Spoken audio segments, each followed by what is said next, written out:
Welcome to our webinar on the state of play on Medicaid.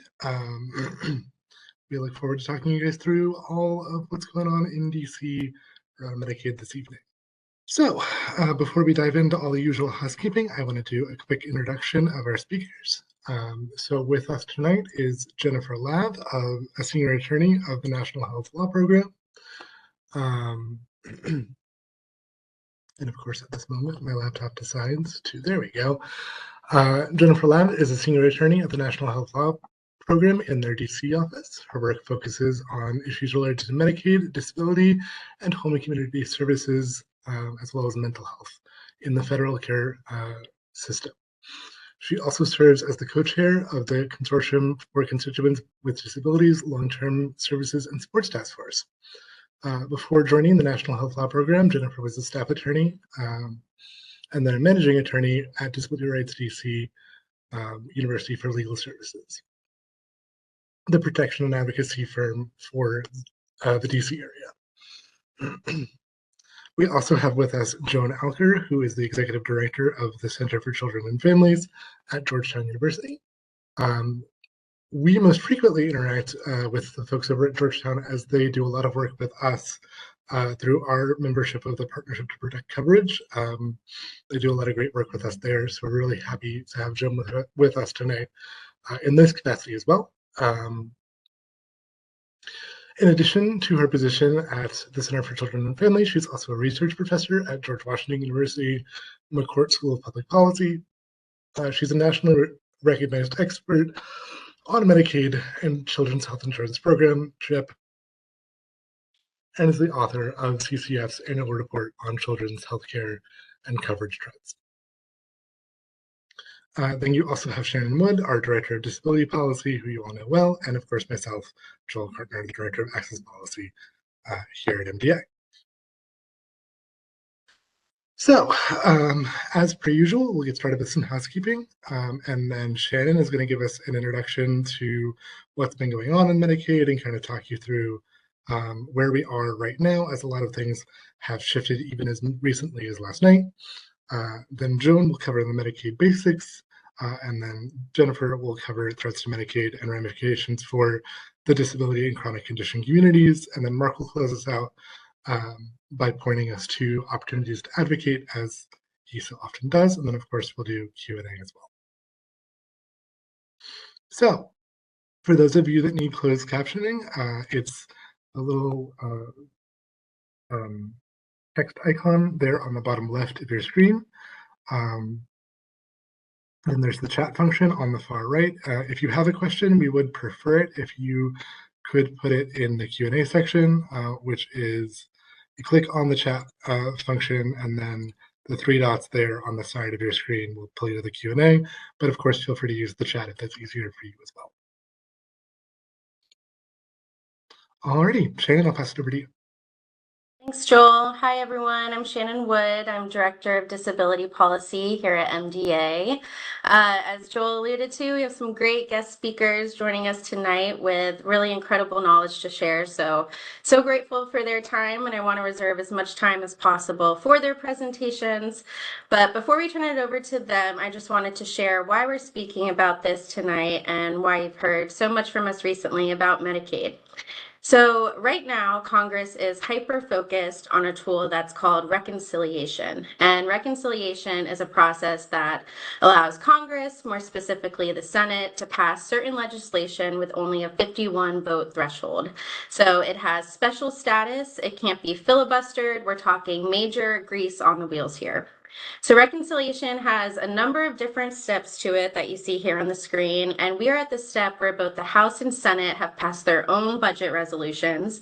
The House passed their resolution last night in somewhat wild and chaotic fashion, but essentially these budget resolutions are a set of instructions to various committees. So importantly, and what we're going to talk about here tonight is that instructions in the House version of the budget resolution call for a minimum of $800 $880 billion in budget reductions to come from the House Energy and Commerce Committee. So this committee oversees Medicaid, some parts of Medicare. There's been a lot of promises not to touch Medicare. So these cuts, $880 billion in cuts, have to come from Medicaid. And what's important to note about that number is a floor, not a ceiling for cuts. And it would be really devastating in scope no matter what form those cuts come in. So there's no way to get at $880 billion in cuts to Medicaid by making certain trims here and there. Instead, what they're doing is a massive structural change to the program, which we know will have an impact on people in the neuromuscular communities, access to care and therapies, but also vital services that really enable them to be independent in their communities. So right now, we know that there's real present dangers to the Medicaid program, with the House having passed their resolution with $880 billion in cuts instructed to that E&C committee last night. They've really started unlocking the real process of reconciliation. So we move on to the next step, which is the Senate passing its version or a version of it. And we don't know if the Senate's going to agree to the cuts that the House put forward. We don't know if the Senate will water things down. So lots of that we're watching as the process really now starts to move forward. So we passed some dangerous milestones in this process, but the work is far from over. So we're going to be talking about how advocates can still plug in this process. So more to come on that after the guest speakers. But with that, I'll turn it to Joel and see if there's anything I may have missed before we turn it to Joan. No, I think you nailed it. Joan, feel free to take it away. Okay, great. Thank you so much. It's a pleasure to be with all of you here tonight, although I wish we were discussing a happier topic. And I think what I'm going to do is I've got some slides, do a little bit of overview of Medicaid, what it does in our healthcare system. And then I'm just going to nix the slides and talk to you a little bit, sort of freelance it on where we are in the debate. And Jen Lav, a wonderful colleague at NHELP, will go through some more of the specifics of the proposals. All right, so we can go to the first slide. So Medicaid plays many, many roles in our healthcare system, and indeed its importance in our healthcare system has only grown since we last had this debate about whether to extract draconian cuts to Medicaid. The last time we had this conversation was in 2017 as part of the efforts to repeal the Affordable Care Act. Medicaid is the largest funder of long-term care services. I know Jen will talk about this more. Medicaid pays for 5 out of 8 nursing home residents, and we have an aging population. And so right there, you can see the challenge for states as we move down the road if Congress significantly cuts the federal government's commitment to Medicaid funding. Medicaid is the largest funder of substance abuse treatment, mental health services. Medicaid and CHIP cover nearly half of all children.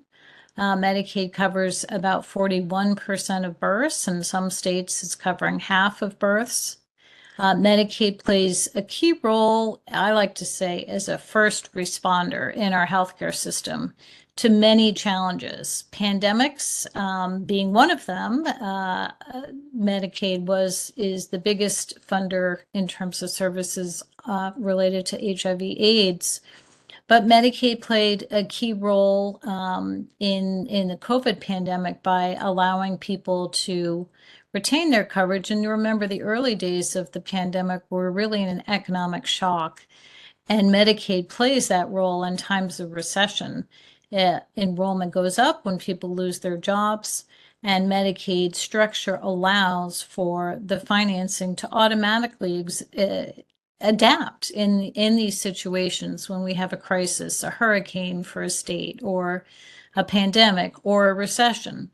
And that's critical. Congress doesn't have to do anything. Medicaid's financing just automatically adjusts. And that's good news because it's hard for Congress to do things, as we've noticed. And altogether, Medicaid now covers nearly 1/4 of all Americans. We can go to the next slide. So, so here we are. Medicaid has been, we went through some of these. This breaks down for you a little bit more who those folks are.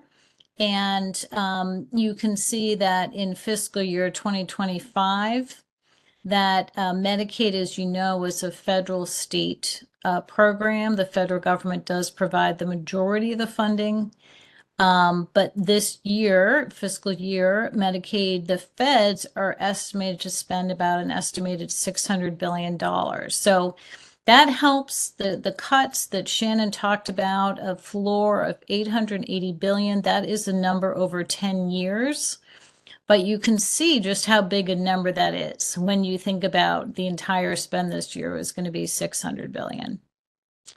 We'll go to the next slide. And this is a point, oh, look at that. This RP there, and Medicaid and CHIP is in the middle of the circle. You can see here that even though Medicaid in the past, and I'll talk about this in a minute, is kind of the sleeper issue in a lot of big political conversations, and it was in the presidential campaign. But it's actually by quite a big margin our largest source of health insurance supported by federal funding. Much, way bigger than the ACA marketplaces and significantly bigger than Medicare in terms of enrollment. Next slide. And the other thing to know about Medicaid is that it is very popular with the voters and voters of all political parties. And I'm going to come back to this point, but you can see here, this was a poll that KFF did in mid-January, asking voters, what do you want the new Congress and the new president to do in the healthcare space? And there was actually like 5 more issues. We just couldn't fit them all on the slide. But what you're seeing here is the bottom of the list. And you can see at the very bottom there, reducing federal spending on Medicaid was the least popular policy on the list. It's literally the last thing that voters want, including Republican voters. That red box is Republican voters. Only 15% of Republican voters said they wanted Congress to cut Medicaid. Yet here, that is what they're doing. In fact, making Medicaid the largest target of cuts in this budget resolution that just passed the House. And, this is a really important dynamic here, and we'll come back to some of the political dynamics. But know that Medicaid is very popular with voters. It may not be popular with some Republican politicians, but it is very, very popular with voters, and it doesn't matter what party you're in. Next slide. So I'm going to go to the next slide here. I think I'm going to skip that one. This is another really key point, and I'm sorry because I think the legend didn't come out that well. Medicaid is the largest source. It's that blue part of the circle by far of federal funds that are flowing to states. And this is a critical point because, major federal Medicaid cuts are going to have ripple effects on state budgets. And so to the extent that the feds cut back their commitment, states will have some very untenable choices. They would have to raise taxes enormously. They would have to cut education, or they're going to have to cut Medicaid. Those are the choices because Medicaid is such an important source of federal funding going to states. So with that, I think I'm going to nix the rest of the slides and just talk to you all for a minute about some of the politics. So, Shannon did a great job doing a quick overview of kind of where we are in the process. This is a very complicated process. They're trying to move this process quickly. There's going to be a lot of misinformation flying around in this process. And I think it's critically important to stay tuned. And I'm so glad you're having this webinar tonight because we are at a really important moment. There's lots more of this movie to see, but we have really got off and running now with some very bad news for the 70, 80 million people who rely on Medicaid and CHIP for their health coverage. Now, it's very interesting because during the presidential campaign, we really didn't have any discussion of Medicaid, frankly, by either candidate, although Vice President Harris certainly put out a number of policy papers indicating that she wanted to protect Medicaid. But in the big, debates and the convention speeches, we didn't hear anything about Medicaid. We did hear President Trump say that he was going to protect Medicare and Social Security. And that's how we actually knew and were worried that Medicaid would be a target for big cuts as the Trump administration pushes the extension of very expensive tax cuts. Because if you take Social Security and Medicare out of the equation and he wants to increase the defense budget, Medicaid is the next biggest target. And indeed, that is where we find ourselves today. But what's been very interesting, and I think there are a number of reasons for this, is that it's hard to keep track of time. I'm going to say about a month ago, after some of you may remember, there was sort of the federal government shut down the portal that transmits funding, HHS and other agencies to. And by mistake, they shut off Medicaid funding. And there was enormous pushback. Governors were very upset about this because of this slide, because this is the largest source of money going to states. And so they were freaking out because their cash flow, could very quickly go down the toilet if they can't access their federal Medicaid funds. So there was enormous pushback. And a few days after that, in speaking, and it was on Fox News or somewhere, the president might have been during a press conference, I don't remember, but he said that he loves Medicare, Social Security, and Medicaid, and that he was going to protect and cherish Medicaid. So this was very interesting change in his rhetoric, but there's an asterisk. He loves Medicaid. He's going to protect it, except for, and these are certainly his words, not mine, if illegals are getting Medicaid, and he's going to cut out fraud. So, so that's what I want to spend a little bit of time drilling down on. What does that mean? And we're starting to hear this. We know that in the vote the other night, Medicaid was a big issue for some of the more moderate members of the Republican caucus. Some of them said that they were very concerned about the cuts. They nonetheless voted yes for these large cuts. And some of them have said, well, that's because this isn't the final vote. We want to move the process forward. So they're feeling a lot of pressure on Medicaid. Some folks, and like I said, the president has changed his rhetoric. And so this is important, and it's because, as I mentioned before, the voters like Medicaid, they don't want Medicaid cuts.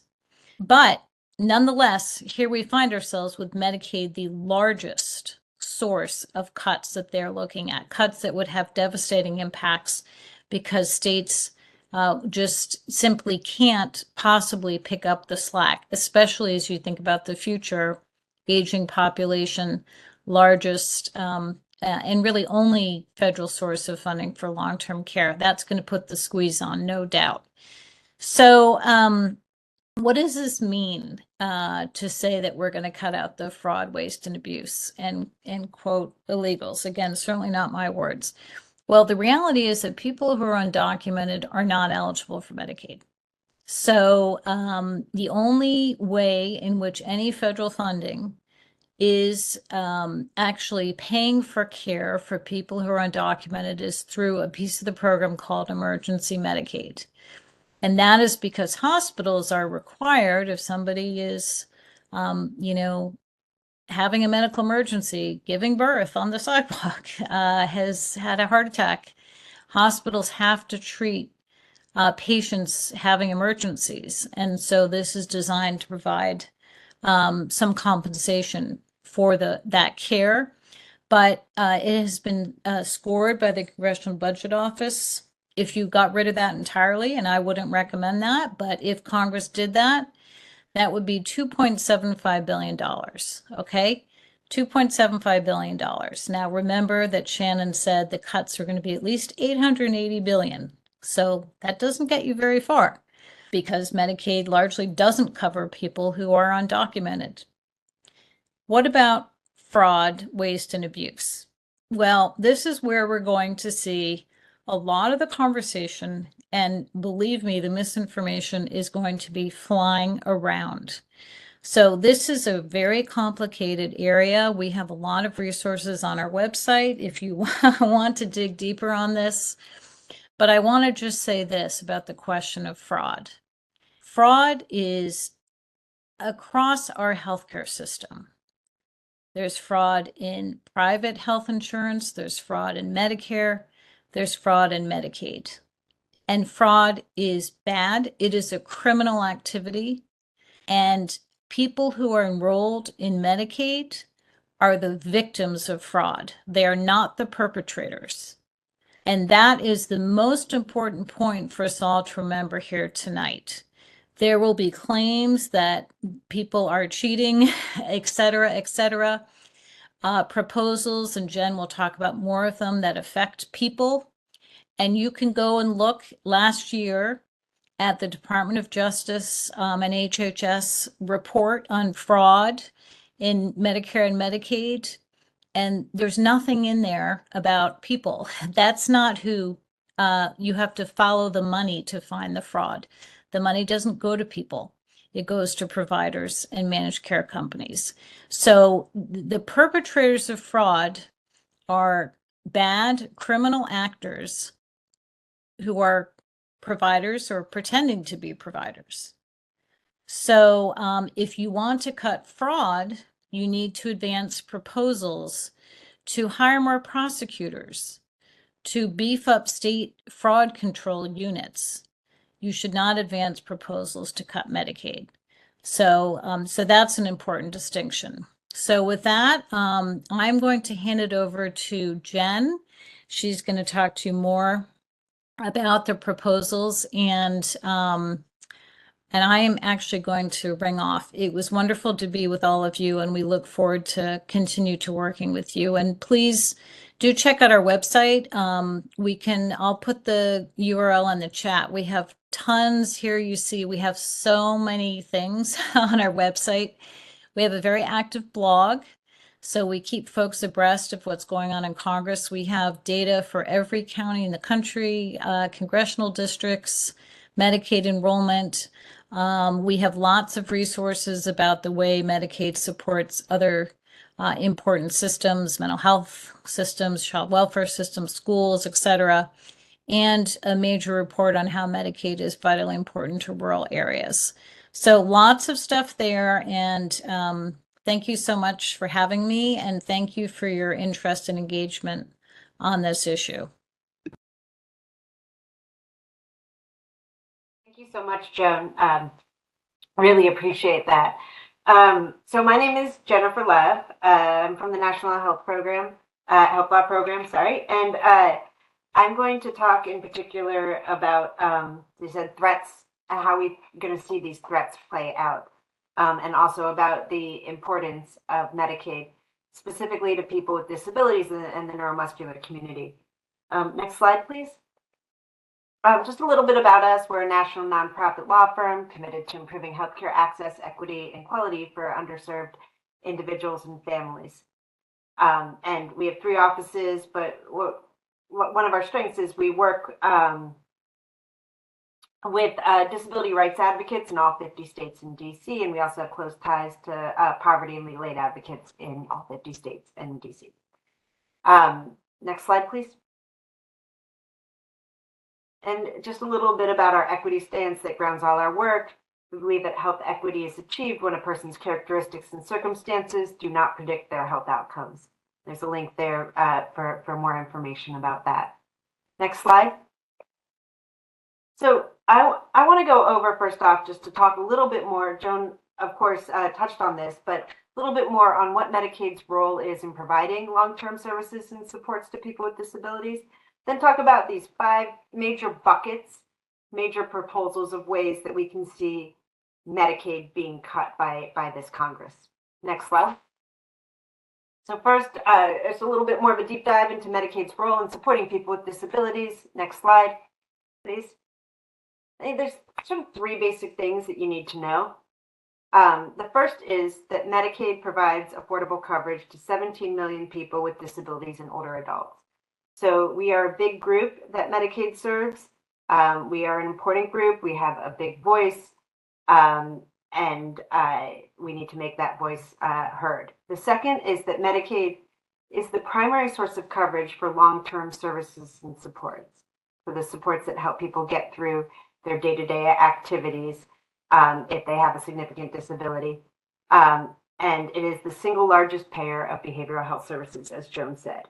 And then the third thing to know when we're talking about potential cuts and threats is that many of the services for people with disabilities are what are called optional services. There's 2 kinds of services in Medicaid. There's services that the federal government says every state has to provide. Those are things like doctor's visits, coverage in the hospital, things like that. No matter where you are, that's going to, if you're on Medicaid, you're going to get that. But then on top of that, a lot of the services like home and community-based services, personal care assistance, some kinds of medical equipment and therapies are what are considered optional services.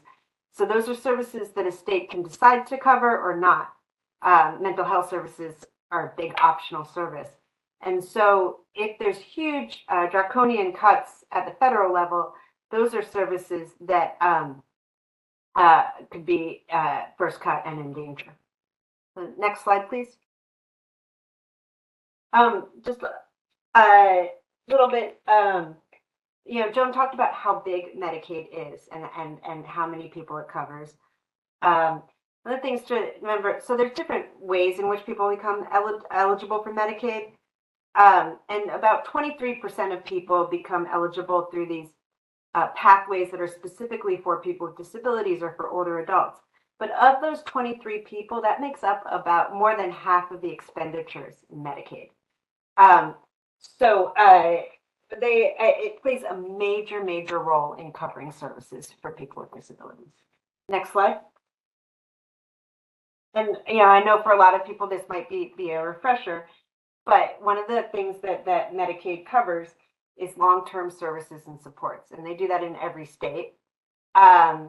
And that's just assistance in getting through the tasks of managing your body in your everyday life. So it could be something like a home health aide or a personal care assistant that helps someone with eating or dressing, personal hygiene, housekeeping, bathing, toileting, getting around, cooking.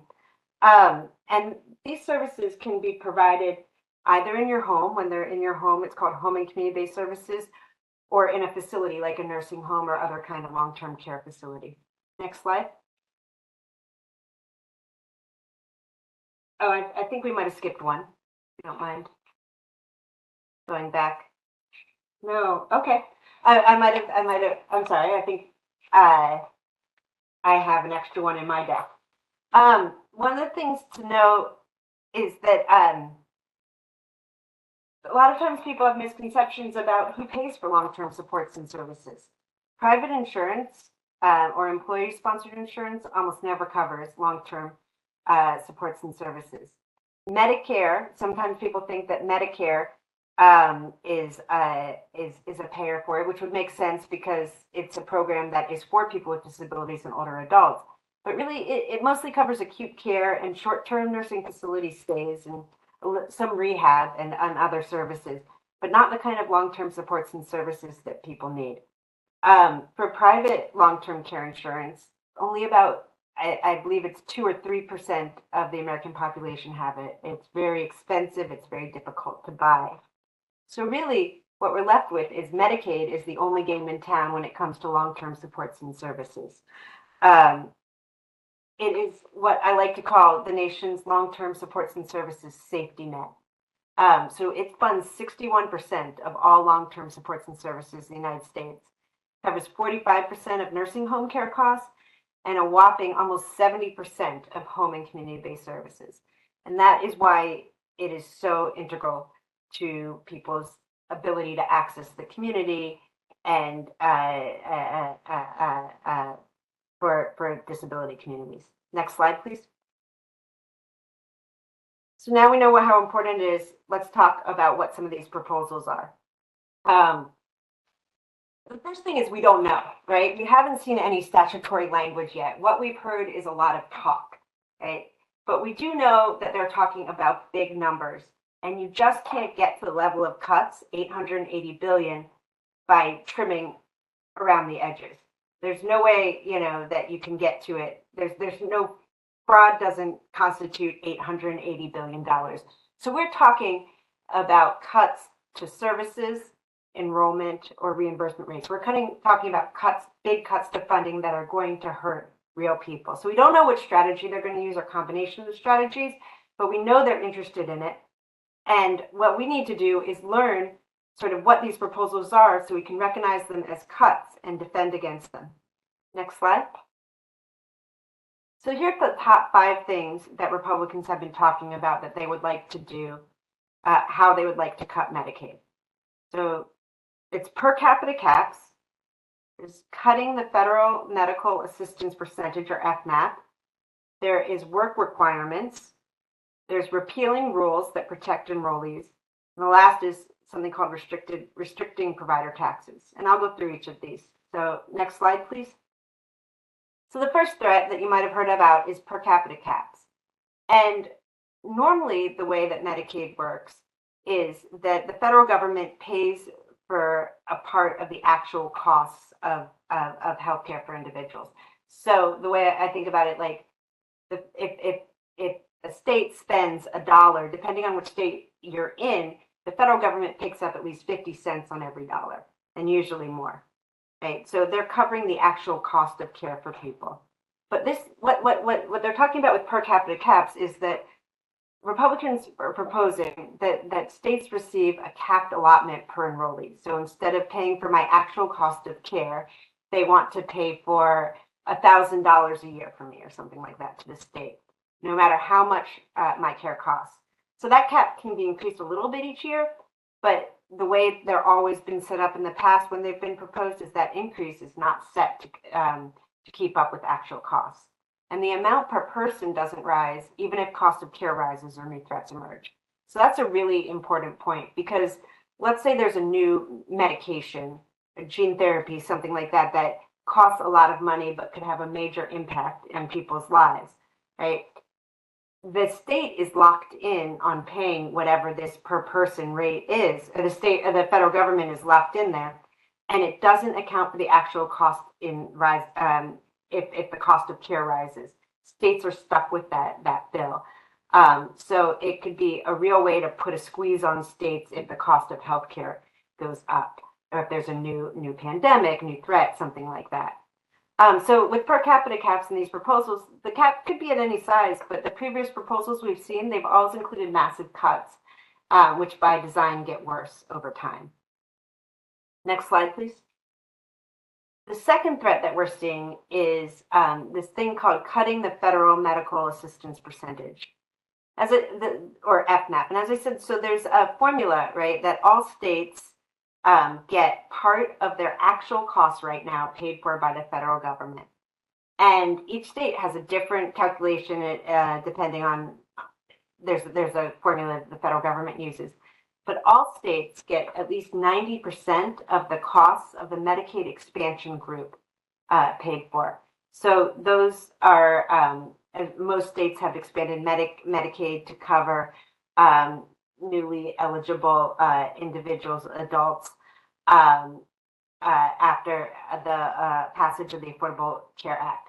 The important thing to know about this is they want to mess with that formula to take money away from states.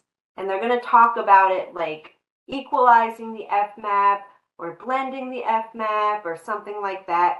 But the thing to know if you see that changes to the FMAP are that these are big cuts and massive cost shifts to states. It means taking away federal funding and making states pay more for that. Next slide, please. The third threat is work requirements. you may have heard about these in the news because during the last Trump administration, some states tried to put them in and were stopped by the courts because they were not allowed under Medicaid. And now they're talking about changing the federal law to allow it. Work requirements are just another kind of cut to Medicaid. They lead, anytime we've seen states experiment with them, they lead to major coverage losses. Things to remember about requiring people in Medicaid to work is that most working age adults enrolled in Medicaid, they already work. So work requirements don't increase employment. The other thing to know is that they always try to put in exceptions for people with disabilities, caregivers, and older adults. And those consistently fail. People that theoretically should be carved out of these work requirements are not, and they end up losing care due to red tape and due to bureaucratic problems.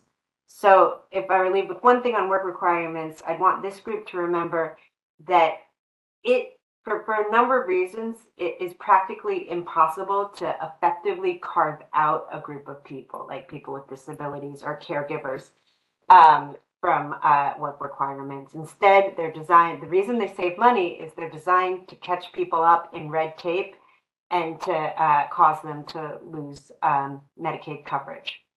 Next slide.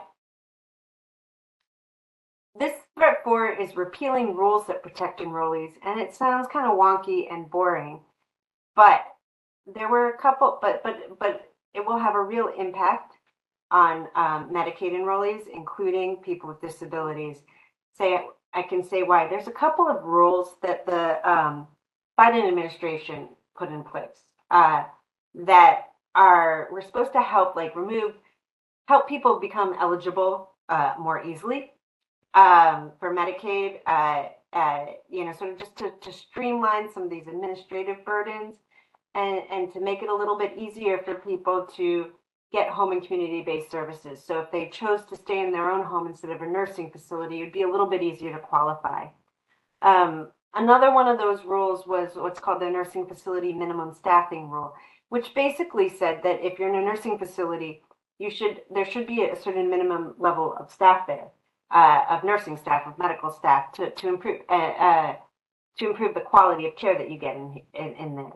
And what they want to do is they want to enact laws to say those rules can't go into effect, and because of that, we will save money in the budget and be able to spend that on tax cuts for people. So these rules, just when you hear people talking about changing rules or adjustments or something like that, just I would remember that these rules have a real impact on individuals, and that getting rid of them can cause make it harder for people to get Medicaid, make it harder for people to get high quality care. Next slide, please. And the last one is provider taxes. Again, this could sound benign, but provider and insurer taxes are just a way that states generate funding for their portion of Medicaid costs. And every state uses it. And restricting how a state funds their share of Medicaid is just going to, again, translate to cuts to Medicaid, right? So if you see changing provider taxes, that means cuts to Medicaid. Next slide. Again, I went through those 5 threats because I wanted to point out how, the rhetoric may change, as Joan was talking about. Right now, the focus is on fraud and, Trump's quote unquote illegal immigrants using Medicaid. But whenever you see one of these proposals or these discussions, it's important to remember these are all cuts to Medicaid. They wouldn't be talking about it if there weren't savings that they thought they could get out of Medicaid to spend on their priorities. So in terms of all of these things, all of these roads lead to the same outcome, which are severe cuts to Medicaid funding. When federal funding, I'm sorry, could you go back one slide? When there are federal cuts, right? States have to fill massive budget holes. As Joan talked about, the federal funding from Medicaid is huge that goes to states. states only really have 3 ways that they can close these federal funding holes. The first is by cutting optional benefits. And as I talked about, home and community-based services are an optional benefit. The second thing states can do is cut provider rates, right? So that means they'd be paying less for something like a personal care assistant to come in your home. And we all know there's already a severe workforce shortage out there for services for people with disabilities. So it just means it'll be harder to get those services. The third thing they can do is to cut enrollment by things like putting work requirements on people to make them lose coverage due to red tape, or for home and community-based waivers to make the wait list longer, or just to make it harder to get Medicaid coverage. Those are the things that that will happen if cuts of those magnitude go through, and that's why it's so important to speak out about it. You will hear a lot of rhetoric saying we're only cutting Medicaid for certain populations, and we're going to save it for the most vulnerable individuals, and I'm putting air quotes there for the most vulnerable. But there's no way you can do cuts of this size and this magnitude and shield people with disabilities from harm. One of those 3 things that are above, the cutting benefits, the cutting provider rates, or cutting enrollment, are going to happen. And sort of the waving of the hands and saying no, that's not happening, it is just counterfactual. The next slide, please. I think that's my last slide there. I hate to end it on that note, but I think my colleagues here are going to talk a bit about what you can do to stop some of this. We do have a lot of resources as well on our website. We have at the top there is a Medicaid Defense website that we're consistently updating with our newest materials. But I also wanted to point out we have this publication on how Medicaid work requirements will hurt people with disabilities, and a lot of other disability-specific information there. So thank you so much for having me. Thanks so much, Jen. Before we get to the Q&A, I did want to pass it over to Mark so that he can talk you through ways to get involved. And as Joan sort of alluded to earlier in the evening, this is going to be a very long process, right? Because the House has passed its version, the Senate's passed its version. Those 2 versions need to reconcile so that they're the same thing. And there is a bit of distance between those 2 different proposals. So there's still a lot of game left to play here. And to that end, I want to pass it over to Mark so that he can talk you through ways to get involved. Thanks, Joel. So as Joel said, we have a ways to go. There's a long way before these proposals become law, if they become law, and the process is far from over. So there's so many things that you can do to try to prevent these cuts from happening and these proposals from being a reality. Before I go into them, I just want to let folks know that MDA has worked with so many of our partners across the spectrum. Many organizations are working on this together. This is such an issue that affects so many in this country, especially those with disabilities, those with neuromuscular conditions. But as we heard tonight, so many different folks in this country are affected by Medicaid, and all of us are coming together to work together to prevent these cuts from happening. So this is a huge effort from many organizations across the country to prevent this from happening because we know the effects can be so severe. But the good news is there are things we can do to prevent this. There are ways that we can raise our voices together to stop these cuts from happening. And this is, MDA has come up with a few ways, top 3 ways that you can help us prevent these cuts from happening. And I'll go through them one by one. Before I do that, though, if you have questions, please put in the Q&A box. We'll have time at the end for that. I see some questions coming in the chat, which is great. We'll definitely have some time to answer your questions, so feel free to put those in the chat box. So what can you do? My first one is, if you're not a member of our grassroots advocacy list, please sign up today. You can easily do that at mda.org/advocacy, and I'm going to put that in the chat as we speak. You can sign up for our grassroots list at that point. That'll ensure you get all the emails about Medicaid, what is happening, how we can stop these cuts, and any other topics that we're going to talk about. That's the first step. It will keep you in the know so you know what's happening and how you can raise your voice. The second one is to share your story. This is the most powerful tool in all of our advocacy toolbox is our story. And I know many of you, I'm seeing some come into on the chat on my screen over here, and I'm sure there's many in this audience that have stories about why Medicaid is so important to you. And we need to hear those. We need to hear those stories about why Medicaid is important to you, the people that you love, or the people that you live with. And the reason is stories do such a phenomenal job of cutting through the noise, especially on Capitol Hill. Capitol Hill gets so many emails and phone calls, which are wonderful. But really what makes lawmakers think and what makes lawmakers really consider their votes is what are the stories of their constituents and what things they vote on, how they affect them. So we encourage anyone here who has a story about Medicaid and about why it is important to you, why this Medicaid coverage is important to you, please share it with us.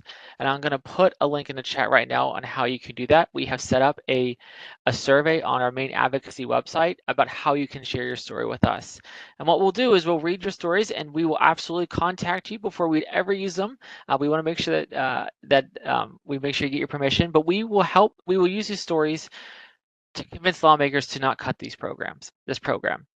So your stories are so valuable for us as we look at ways to cut through the noise and really show the impact of these cuts. And equally enough, lawmakers want to hear these stories. We get reached out to daily basis from lawmakers in their offices asking us, do you have anyone in my district who might be affected? Do you have anyone in my state that might be affected? I want to hear it. So the more stories we have, the more we can work with lawmakers to prevent these cuts from happening. So please, if you have a story to share, I put a link in the chat, please share it with us. We'd love to hear it. And then third is to contact your member of Congress about this. I'm proud to say that in just the last couple of weeks, we have sent nearly 6,000 messages to members of Congress, just from MDA alone and our advocates alone about why Medicaid is important, why these cuts should be stopped. That's 6,000 in just a couple of weeks, but we can't let off the gas. We need to continue ongoing and keep letting our members of Congress know why we have to stop these cuts. Please email your member of Congress if you have not and share with them why you need to prevent these cuts. If you haven't done it before, that's fine. I'll put another link in the chat about where you can go to make your voice heard. If you go to mda.org/Medicaid, we have a sample letter for you that you can send to your member of Congress, but we encourage you to personalize it. Share why Medicaid is important to you and why we should not cut that. And you can send it to your lawmaker very, very quickly. Again, we are so happy that we got almost 6,000 just in a couple of weeks, but we know we can do more, and we know that we need to do more to protect the program. So again, just to wrap up, some 3 easy actions you can take. 1, sign up with us today. That's the easiest way to do it. 2, share your Medicaid story with us. We are constantly collecting them, and we're constantly wanting to share with members of Congress why this program is so valuable and what it means so much to all of us. And then 3, contact your member of Congress and urge them to please prevent these Medicaid cuts. We have a ways to go. We can't let up now, and we can work together to ensure that we protect this program that we all need and love. So with that, I will turn that back over to Joel to talk a little bit about Q&A if we've got any in the box. And Shannon as well, and probably Jen too. Yep. So thank you all for your awesome questions. I do want to just, as a quick level set, there is a joke amongst the healthcare policy wonks that if you know one state's Medicaid program, you know one state's Medicaid program. This is an incredibly vast program across the 50 states that all have kind of distinct differences. So there's a ton to cover here. One question that we got in the chat was just why does Congress want to cut Medicaid? And the long and the short of it, I know we covered a lot of information tonight, but the long and the short of it is that because of the budget reconciliation, Congress or the various committees have been given a floor to hit in terms of budget cuts they need to make. The House Energy and Commerce Committee has been given the directive of cutting at least $880 billion to cut Medicaid. Of the programs under the Energy and Commerce Committee's purview, the only pot of money that's big enough there for them to hit that number would be Medicaid. So that's why they're targeting it as extensively as they are. They are going to pull funding from other funding sources, but Medicaid kind of is the biggest pot. So that's why they're going after it. Shannon, feel free to hop in if I missed anything. No, I think that was great. We do seem to have gotten a question in the Q&A and also a question in the chat. They're along the same vein, which is for those of us who live in states where senators and representatives are already clearly opposing this madness, how can we still reach out to lawmakers from other states who do not? And then within the Q&A function, again, what about those for us in reliably blue states? I love this question. I think it's a great one. I shared in the chat here that even if your member of Congress is supportive, even if you already have a relationship with them, they understand. You can always ask them how are they going to prioritize protecting Medicaid in the reconciliation process. And I think Mark alluded to this too. You can always share your personal story with them. If you receive care through Medicaid, if you receive services that enable you to work or go to school because of Medicaid, you can offer your personal story for them to share on the floor, in committee hearings, and any sort of defensive work that they're doing to protect Medicaid. We've seen some really great examples of that even just last night. Yep, and I'll just kind of piggyback on that. We got an email from Senator Schumer's office at the beginning of, I think it was last week, just asking us to share any powerful stories that we had so that he could pass them out to other members of the Senate so that they could read them on the House floor. So even if your state is reliably blue and your members are committed to protecting Medicaid, it can still be such a powerful tool to help them get the word out on the Senate floor and things like that. In other questions that I've seen in the chat, there we go, my list here. So one thing that I've heard talked about in the chat is the difference between an MCO and a standard Medicaid program. And Jen, feel free to hop in here if I miss things. But MCOs are basically a state's way of attempting to keep care more organized. They tend to be more streamlined in their attempt to give services rather than a fee-for-service system, which is how Medicaid typically works. And of course, it's going to vary by state, but if you're looking to get onto a fee-for-service program, most states offer forms to request to move to standard plans, so that is always an option if you would prefer. But Jen, if I've missed anything there on the key distinctions, feel free to hop in. No, I mean, I think managed care is about 70% now of the country, so it really is a predominant way in which they deliver care. I think the important thing to note is that managed care is Medicaid, right? Like sometimes it's called something different in a state, and you're in a private plan, or something like, it sounds like a private plan, but it's Medicaid, and it's going to be impacted by these cuts. The same way that fee-for-service is just sort of a different model in which Medicaid is delivered. Absolutely. Another thing that I've seen in the chat here and there, and I think even in the Q&A box, is asking about Medicaid's various coverage of various types of durable medical equipment and equipment in general. Unfortunately, the easy answer to this is every state is going to cover equipment slightly differently depending on their parameters, but in general, Medicaid is fairly good about covering durable medical equipment as long as there is a prescription from a provider saying that you need that care. I'm just scanning back up through the chat to see if I missed anything. Well, we did get a question in the chat that I think is a really good one for us to answer for the audience. And that is a CFI waiver funded by Medicaid? And I think I want to be really clear for folks who may not be sure if their waivers are Medicaid or not. CFI waivers are Medicaid, but Joel, I'll allow you to kind of talk about different waiver services and how you can figure out if programs or services that you rely on are funded by Medicaid. So not to pass the ball again, but honestly, we don't do a ton on waivers here at MDA because those tend to be more state specific. Jen, if you have anything specific to share on CFI waivers or waivers in particular, I definitely welcome thoughts there. Sure.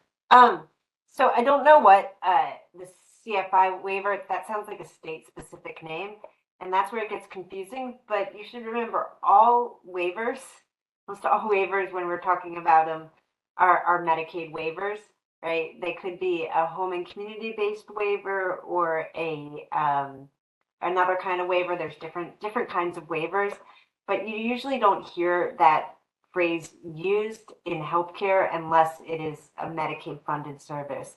So I think that it's just a really important note to underscore. A lot of times it's not particularly clear how much is funded by Medicaid, because you might be in a managed care plan that goes by, like Anthem, or I don't know, I'm just naming names, Centene or something like that. It might have a different name, or you might be in a waiver that has a state specific name.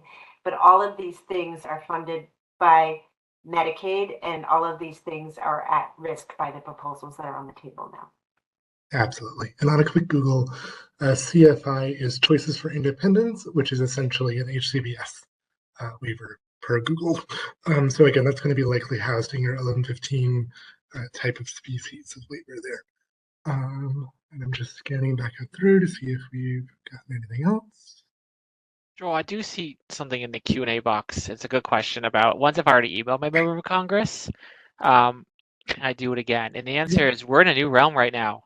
They passed some bills, they passed the resolutions last night, at least the House did. So we're in a new phase. Again, as we said, this is a long journey, but we're in a new phase. So if you've emailed me your Congress before, you please keep contacting them and saying, hey, I see this happened. As you move forward, please protect Medicaid. Please protect Medicaid. So yes, you may contact them again. Again, many offices want to hear from you. In addition, there's other ways, if you've already emailed, to keep up the advocacy work. You can always call their office as well. You can call their office and again, and say, please protect Medicaid. Another thing you can do is, if you are able to, you can visit their district office or try to visit them in their home district as well and get to know that staff and say, hey, I live in this district. Medicaid really affects me. Please, protect these cuts. Please tell your staff and the member of Congress in DC, please protect us and stop these cuts. So you can visit them in the district office as well. You always can write letters to the editor, your local paper. Members of Congress read that and they take note of that. And then, we have seen in the last week or so before they came back to DC that many folks showed up to town halls to express their opinions about what was going on. If there's a town hall in your area, that's another opportunity. They also do teletown halls as well. If folks, if they don't want to do in person, they can do teletown halls as well, and you can participate that way. The best way to know what your member of Congress is doing is sign up for their newsletter, look at their social media, sign up for their any sort of letters they publish. So there are so many ways that you can get involved in addition to emailing your member of Congress. If you want to walk through any of that, you can email us at advocacy@mdausa.org, and we'd be happy to walk through any of those options. So it's a good question. There's many more ways that we can get involved as we continue to fight these cuts. Joel, we are at 7:58, so I think we have time for just one question, maybe one more. But I wanted to call out Stephen Libby's question to panelists, which is, do you think that substantial cuts to Medicaid would essentially repeal EMTALA? Jen, I'm going to let you take the first crack at that. I think that the thing to remember about that is, so EMTALA is your right to emergency care, that emergency rooms can't turn people away on a very basic level. That's what it says. And one of the things about these cuts is that they could really decimate access to care generally. They could, rural hospitals, for example, run on very thin margins and depend on Medicaid. So if you have major cuts to Medicaid, you're going to have a lot less places to seek that care. You will have rural hospitals closing down. You'll have a lot more trouble getting emergency care in certain places. So, I don't know. It's hard to see, a crystal ball about what would happen everywhere. But we do know that cuts of this magnitude would have a impact on access to emergency healthcare. Yeah, the one thing that I would add to that is MTEL and Medicaid, just for people that don't know, are distinct statutes. So substantially cutting one doesn't necessarily get rid of the other, but as Jen was saying, substantial cuts to Medicaid will absolutely have an impact on how MTEL functions throughout the country. And on that rosy note, thank you all so much for coming and all of your questions. Thank you again to Jen and Joan for all of the wonderful information they've shared over the last hour. And again, always feel free to reach out to us if you have additional questions. Thank you all so much.